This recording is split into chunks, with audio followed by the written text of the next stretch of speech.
tardes a todas y todos. El tema de mi análisis es la desaparición de personas con un enfoque de niñez. ¿Por qué es importante hablar de la desaparición infantil?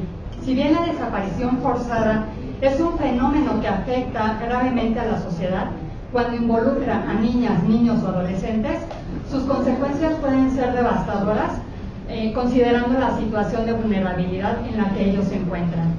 A nivel mundial, miles de niños, niñas y adolescentes han sido víctimas de desapariciones, sustracción ilegal y tráfico, lo que vulnera su derecho a la vida, la libertad y a una vida libre de violencia.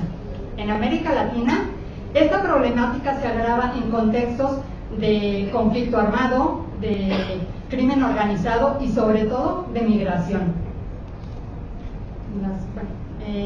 Algunas de las causas que generan la desaparición de niñas, niños y adolescentes es la trata de personas, que genera la explotación laboral, sexual y tráfico de órganos. El reclutamiento forzado por el crimen organizado, que es importante identificar cuando reclutamiento es de forma indirecta, que se da cuando son precisamente los niños los que buscan integrarse a estos grupos delictivos para poder escapar de conflictos familiares, de violencia o incluso de la pobreza. Y el directo que se da cuando estas personas los amenazan para formar parte de estos grupos. El desplazamiento forzado, que también es originado muchas veces por el crimen organizado, y la migración. Una situación que agrava esta problemática es la falta de respuesta inmediata para activar la alerta AMBER y la búsqueda inmediata. Diversos instrumentos internacionales han reconocido la desaparición forzada de niñas, niños y adolescentes como una violación a los derechos fundamentales. La Convención sobre los Derechos del Niño establece en su artículo 35 que los Estados parte tomarán las medidas necesarias para impedir el secuestro, la venta y la trata de niños para cualquier fin y de cualquier forma. De manera similar, la Convención Internacional para la Protección a todas las personas contra la desaparición forzada, en su artículo 25, establece además establecer sanciones penales a la apropiación de niños sometidos a desaparición, pero también los reconoce como víctimas cuando sus padres o tutores legales son víctimas de este delito, incluso aquellos que nacieron durante el cautiverio de la madre sometida a desaparición. A nivel regional, la Corte Interamericana de Derechos Humanos ha emitido diversas sentencias para la protección de los derechos de niñas, niños y adolescentes. En cuanto a desaparición forzada, existen 3 casos relevantes, todos en contra de El Salvador. El primer caso es las hermanas Serrano Cruz, de 7 y 3 años, que fueron desaparecidas en 1982. El segundo caso es el caso de Contreras y otros, que va de la desaparición de 5 niños y una niña durante operativos militares de 1981 a 1983. El último es el caso de Rochac Hernández, que involucra la desaparición de 5 niños de 1980 a 1982. Identificamos un periodo de tiempo similar en los 3 casos, ¿cierto?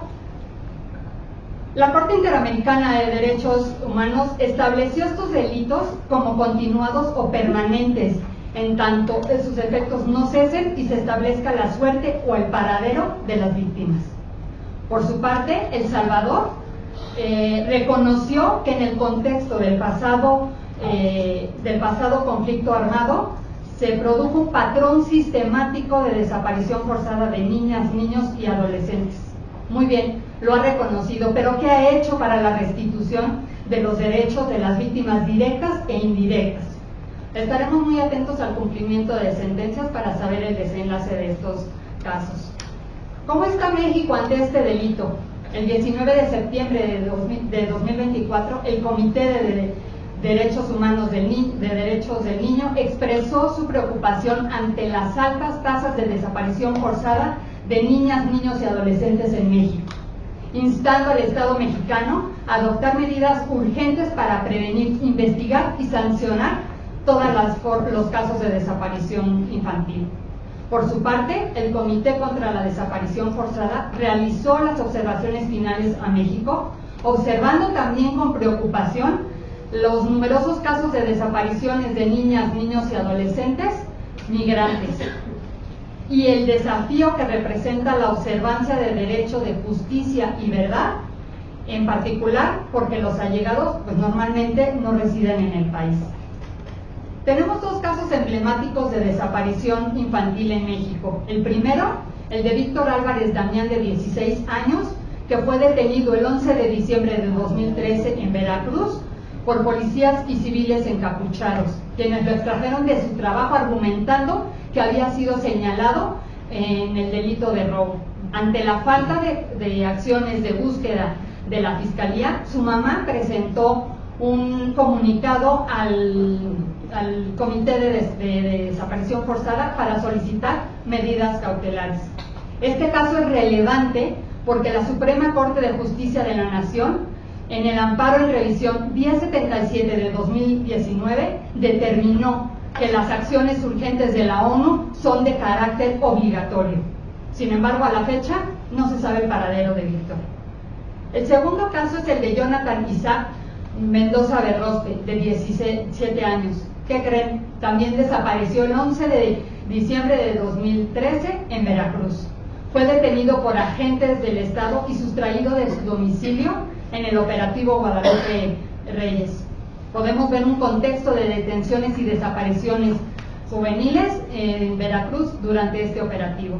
Pero también ante la inacción y falta de respuesta por parte de las autoridades locales, su madre presentó también un comunicado ante el Comité de Desaparición Forzada que determinó el 24 de marzo de 2024 que México incumplió con sus obligaciones internacionales al no investigar adecuadamente.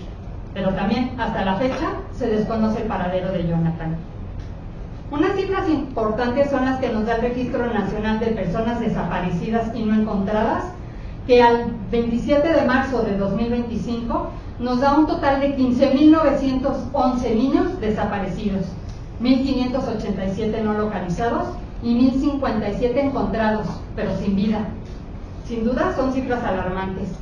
Este registro nacional es un instrumento para identificar casos estadísticos, sin embargo, no proporciona las herramientas necesarias para la búsqueda de personas desaparecidas, toda vez que no hay una vinculación entre instancias gubernamentales como el CIPINA o la Secretaría de Relaciones Exteriores. Por lo tanto, es fundamental un enfoque de derechos humanos con perspectiva de niñez para guiar acciones estatales, asegurando la protección de niñas, niños y adolescentes como sujetos de derecho, no únicamente como víctimas de violencia estructural. Establecer mecanismos de búsquedas exhaustivas y diligentes para determinar el paradero de niñas, niños y adolescentes desaparecidos. Investigar y enjuiciar a los responsables de estas desapariciones y realizar acciones para fortalecer a la Comisión Nacional de Búsqueda para eficientar la localización y restauración de los derechos de las víctimas de este delito. A manera de conclusiones, les comento que la desaparición infantil es una crisis invisible que persiste en México y el mundo. Existen factores estructurales de patrones de desaparición forzada que es indispensable identificar y atacar. Las deficiencias en los sistemas de respuesta deben eficientarse para garantizar el derecho de niñas, niños y adolescentes ante la obligación internacional que tiene México frente a este delito. Casos emblemáticos y su relevancia deben ser considerados como precedentes en la búsqueda de soluciones efectivas. Finalmente, tenemos retos pendientes para cumplir con la agenda de derechos humanos. Gracias.